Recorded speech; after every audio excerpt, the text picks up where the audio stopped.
Zani inindonzi Alicia's Ndine malines kupura 8 boots ze Adidas Ndakapura Christmas pass asiyenga isiri Christmas Ndipe zita rako nenamba yako kunge jezi reman you Usandikumbire mare kunge mwana wepa MSU Uchadzoka here kunge lockdown ne curfew.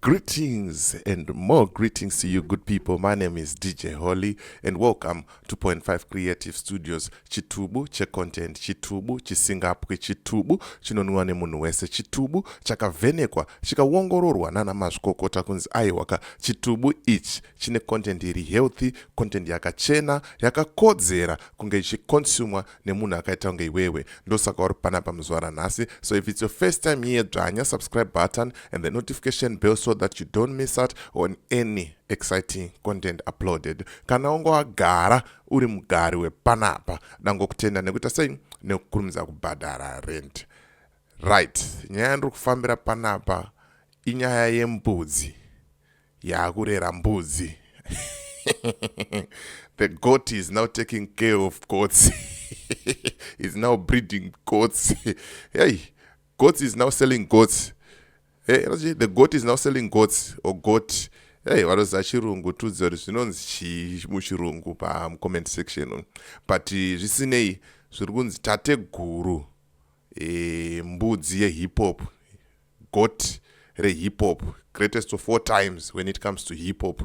Osiya music is now focusing on his career yekuchengeta, yekupfuwa mbudzi. Vakurima baba. Chingava chii chaita kuti TateGuru asiye music mushure kwemakore 20 plus years vari muindustry vachichimhanya mawana. Ingava economy here yaita kuti vaone kuti music haina mari, rikanomboedza zvekurima. Mawana. Maskiri muwangu from way back taitamba tese namaskiri ndikazoti tichikura ndendaa kunyeba manje. Maskiri vanga vari ma-elders, but ukaenda pavideo rakanzi muvakidzani, let me show you the screenshot. Pavideo rakanzi muvakidzani ramaskiri ndandiripo ndiri muvakidzani wacho iyeye. And then ukaenda pavideo futi rakanzi Mbinga, from Binga ramaskiri, I was there and andisiri hangu Mbinga yekubinga. Then ukazoenda pavideo Black Rose featuring Maskiri.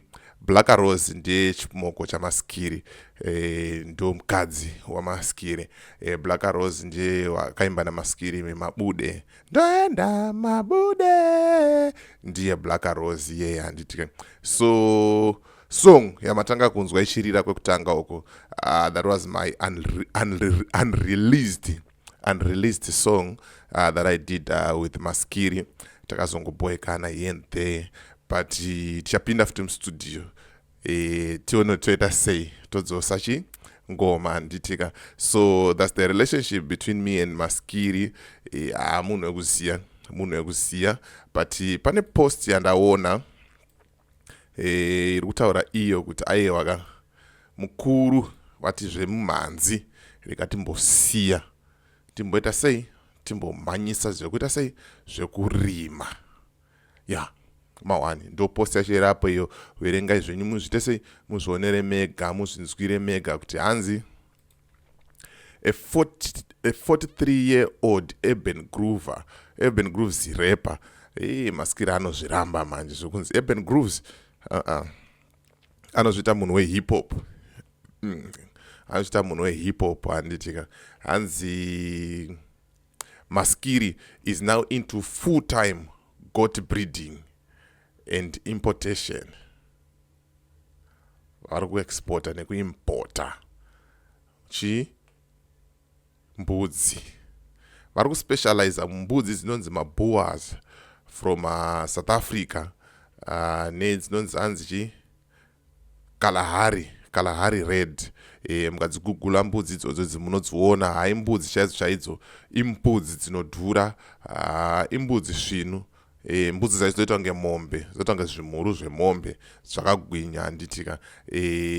Zvakanzi Maskiri, he says he has always dreamt of being a farmer while growing up in Chitungwiza whenever he visited his village in Wedza.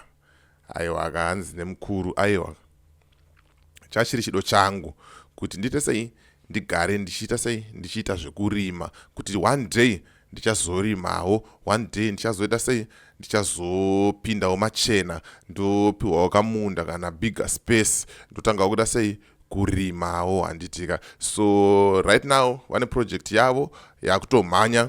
Mira ndokuratidza mapictures muzvionere mega, musazoti Holani ngaitaura zvinhu zvemusoro wake. Aiwa, muone kuti aya mukuru ari kutomhanya chinhu zvekutodaro.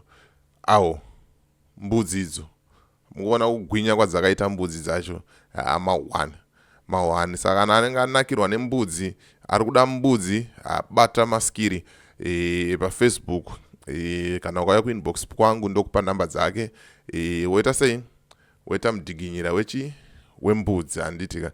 Mirati seri imwe muone idzo mbudzi dzegoti ma1. Saka ndonyaya ndikufamba nayo zvamanje, ndonyaya yandakubatirai, yandakuunzirai kuti muite sei muzvionere mega zviri kuitwa sei, zviri kuitwa naTateGuru.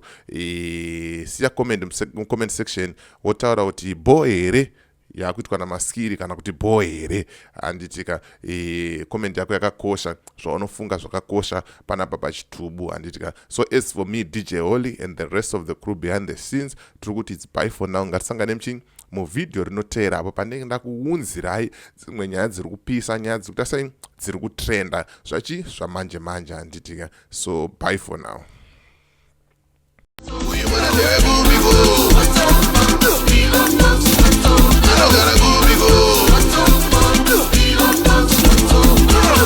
JP unonzani inindonzi Alicious, ndine malives kupura 8 boots dze Adidas, ndakapfura Christmas pass asi yanga isiri Christmas.